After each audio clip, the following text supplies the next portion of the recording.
Hello, classmates. My name is Mr. Tyrese Pleasanton. I will be presenting the lesson topic on the evolution of Louis Armstrong's style in Heebie Jeebies, West End Blues, and Lazy River. Louis Armstrong is often credited with revolutionizing jazz music, not only through his exceptional trumpet playing, but also through his innovative vocal style. His work in the 1920s and 1930s, particularly with his Hot 5 and Hot 7 recordings, showcases his development as a musician and his ability to push the boundaries of the New Orleans style jazz idiom. In this lesson, we will examine three of Armstrong's classic recordings, Heebie Jeebies, West End Blues, and Lazy River, and discuss what sets his playing and singing apart. We will also explore how these recordings illustrate the progression of his style and influence on jazz music. First, Heebie Jeebies, recorded in 1926, which is the birth of scat singing. Heebie Jeebies, recorded in 1926, is one of the most famous tracks from Armstrong's Hot 5 sessions. This recording is particularly significant because it is widely credited with popularizing scat singing, a vocal style in which the singer improvises melodies and rhythms using nonsensical syllables instead of words. Armstrong's spontaneous scat performance in Heebie Jeebies set a new standard for vocal jazz and demonstrated his ability to use his voice as a musical instrument. Armstrong's scat singing in Heebie Jeebies was innovative because it pushed the boundaries of what is traditionally expected in jazz vocals. Before this recording, jazz singing was largely based on clear articulation of lyrics, but also Armstrong's use of scat allowed for greater expression and improvisation. This technique became a hallmark of jazz singing, influencing countless vocalists who followed in Armstrong's footsteps.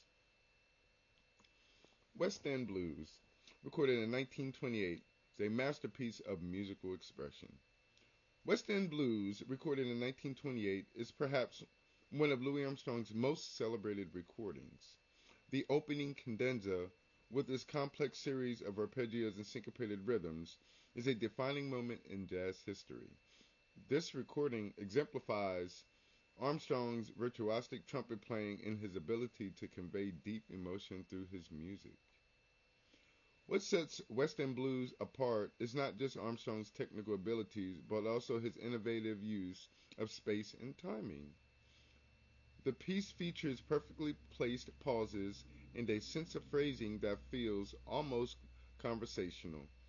Armstrong's trumpet solos in this piece display a level of sophistication and emotional depth that was groundbreaking for its time.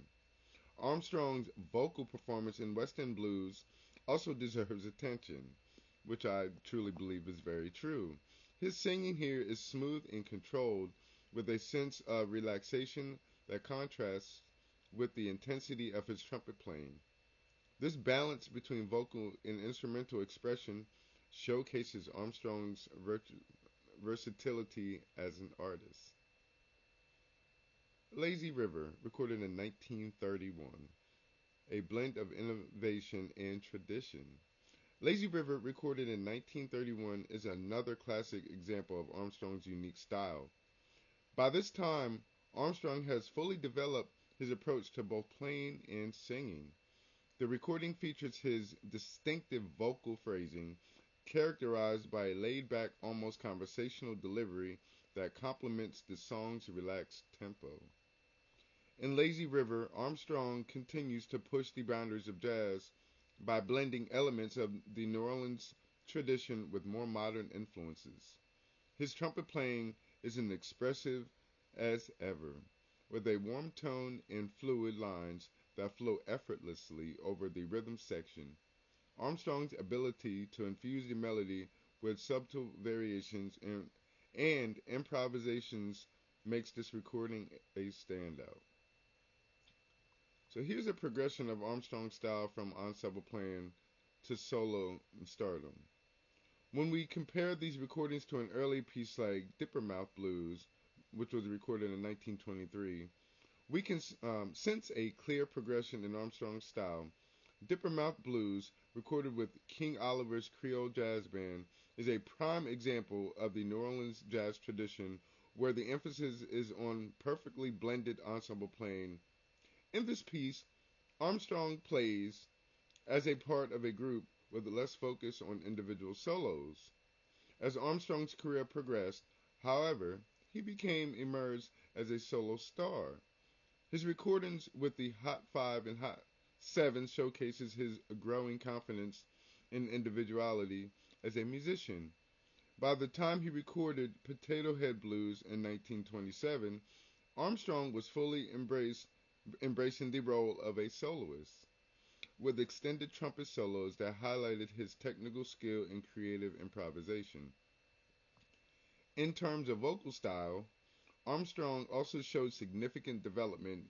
Early recordings like Heebie Jeebies introduced scat singing, while later tracks like Lazy River demonstrated his ability to convey emotion and a narrative through his voice. This progression in both playing and singing reflects Armstrong's evolution from a talented ensemble musician to a pioneering solo artist who helped shape the future of jazz. Louis Armstrong's recordings of Heebie Jeebies, West End Blues, and Lazy River illustrates his extraordinary impact on jazz. Through his pieces, we can trace the evolution of his style, from his innovative use of scat singing to his virtuosic trumpet playing and expressive vocal delivery. Armstrong's ability to push the boundaries of the New Orleans jazz idiom while maintaining a connection to its roots and is what makes these recordings timeless classics. His influence on jazz both as a trumpeter and a vocalist continues to resonate with musicians and audiences of today. Thank you, classmates, for listening.